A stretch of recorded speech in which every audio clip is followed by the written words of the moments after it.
Hi, I'm Max Chow. And I'm Arnav Agrawal. Today, we're trying to save people from clickbait. So to prove our point, we hit the streets and asked real people what they thought a clickbait headline was really about.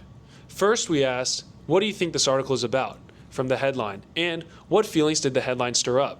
Then, once they read the full story, we followed up with, how did the real article differ from your expectations? And what makes you want to share something online? Let's see what they told us. So we're here with... Hi, my name is Adnan. Hi, I'm here with... Hi, I'm Maria. Hi, we're with... Elliot. We're here with... Tej. Hi, I'm here with... Prajna.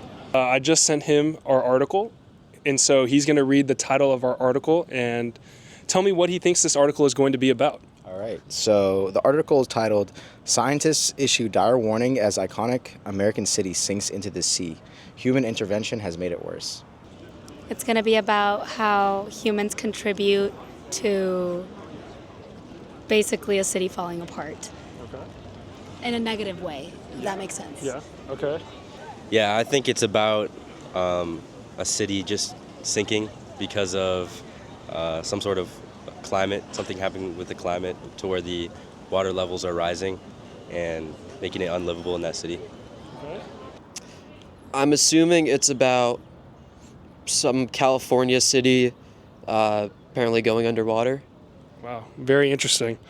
It's going to be about an American city that's sinking underwater, and scientists say, I think, human interventions have made it worse. So it's going to be about how humans interfering with global warming makes it worse. Okay. Does this article make you feel any sort of way, emotionally? Are you getting fearful? Are you anxious? Are you happy? What would you say? Yeah, I think it definitely makes me scared because I don't know which city this is. It just says iconic American city, and then it says it's gonna sink. So I don't know. That could be LA, and then I could sink. So that's definitely scary for sure. I guess they use a lot of big words like dire warning, human intervention has made it worse. That make me feel a little more curious to read it, but also nervous. Okay. Interesting. I think it's not true. I'm just not confused, but more just I don't know, in denial or just not in agreement with it. 'Cause I don't think that's possible. Okay. Not fearful, but curious as to why they're attributing the cause to humans, Okay. if that makes sense. Yeah. Yeah. After reading the article, do you think your perception of the article has changed? Yeah, most definitely. It's more about how the city of New Orleans is getting overtaken by the water and the sea. And initially, I was really thinking, dang, it's really our fault type of that type of article. But honestly, it was more about New Orleans getting sunk. Okay. So do you think the title and the content aligned in the same direction or not really? No, most definitely they didn't. Especially because they didn't mention any article, or any name of the city and whatnot in the title. So no. Okay. I think they were very clear about, what causes the problem, or specifying what causes the city to basically sink. Mm-hmm. But I just don't think that the title reflects that, because it's attributing the problem to one cause. Mm-hmm. And the article states more evidence and scientific fact that really supports that. Yeah. So would you say that the title then is a over-exaggeration of what the article is actually presenting? Definitely. Yeah, it's inaccurate. Okay. Because you're directing the attention to just one aspect when there's many things that contribute. Mm-hmm. Yeah. I think that the title is over-exaggerating to get clicks because initially reading that, it makes you scared. I think it's a tactic. There's definitely debates over whether, it's right to do that. But, personally, if I was scrolling through some sort of news website, I might click on that article because of that headline. So, okay. Yeah. Do you think the media source being yahoo.com affected your perception of the article's credibility? I think it made me assume the article is more credible for sure. Okay. Yeah, I think Yahoo definitely has more credibility than if I were to find this on my IG feeds or something like that. But after reading the information, I kind of just understand it as fact. Mm-hmm. So, I guess it would change my, like, whether I click on the article or not. But after I, read the information, it's all the same. Okay. Yeah. Would you say the media source being yahoo.com degraded the credibility of the source? I definitely noticed it when you sent me the link. I was like, okay, why is this Yahoo? Yeah, a little bit. Yeah. Okay. What would you say makes you want to share an article or a post that you come across? Like in general, if you're scrolling your For You page or see something, what type of things make you want to share it to your friends and family? I feel like a title that makes you question something. If it's a title that reflects something that is more of research, not everyone in the public would be engaged to it. So something that you can apply or that makes sense to you in simple terms and that makes you question something, way better. Okay. Yeah. I guess the head-grabbing words definitely would make me want to send it to someone. Okay. I think one, obviously, if the source is like credible and if the content of the article is like gripping or if it surprises you or catches you off guard in like a certain way. I don't know if this is like important, but also if it like reminds you of someone or like a conversation that you had, then you feel like sort of like sharing that. Okay.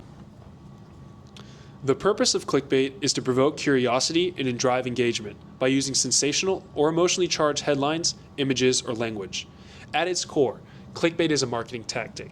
It's designed to lure users in to clicking a link, watching a video, or sharing a post.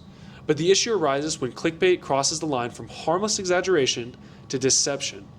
Based on the interview's responses, these concerns are well-founded. They confirmed emotionally driven headlines often influence their decision to click or share content. Clickbait headlines are engineered to hijack our emotions and shortcut our critical thinking. A 2017 eye-tracking study in Online Information Review showed that clickbait headlines elicit significantly higher emotional arousal, measured both via pupillary dilation and self-assessment, driving users to click almost reflexively rather than engage with content quality.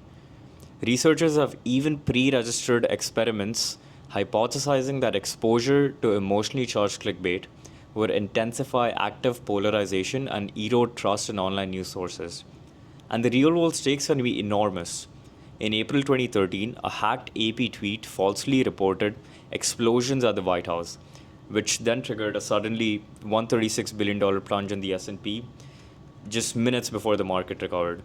In today's advertising-driven ecosystem, every extra page view and social share translate directly into ad revenue and boost the engagement metrics that publishers and platforms reward, making sensationalism a survival strategy rather than merely a gimmick. The most common method to evaluating a source is through the CRAP test. The CRAP test, which evaluates information based on currency, relevance, authority, accuracy, and purpose, has a major flaw. It treats all information sources as equally verifiable and overlooks the deeper social and algorithmic dynamics that drive misinformation. As Ferrara and others pointed out, disinformation is now often algorithmically amplified, emotionally charged, and contextually deceptive, traits the CRAP test isn't well equipped to detect. However, with the C test, all your clickbait worries are out the window. S stands for source, this E stands for evidence, and the last E stands for emotion. The C test improves significantly on the CRAP test by addressing how misinformation actually spreads today. Source. Unlike CRAP's vague authority criterion, C demands a direct examination of who is behind the information. And in an age of AI-generated content, bots, and anonymous influencers, being able to trace information to a credible origin is more important than ever. Evidence. CRAP asks about accuracy, but doesn't push users to verify claims with external evidence. C makes this explicit, as misinformation thrives on unverified claims that feel true. C teaches you to stop and check to make sure. Emotion. This is the real game changer. CRAP ignores emotional manipulation entirely, but emotional language is exactly what algorithms prioritize and what misinformation exploits. By pausing to ask, am I being emotionally baited? Users regain control over their response, something Ferrara emphasizes as critical in breaking the cycle of algorithmic-driven outrage.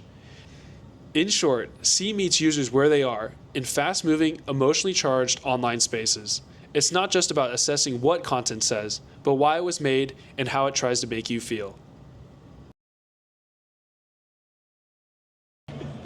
Well, thank you very much. Thanks. That's it. Yep. Thank you very much. Well, thank you a lot. Well, thank you very much. You're Thank you. welcome.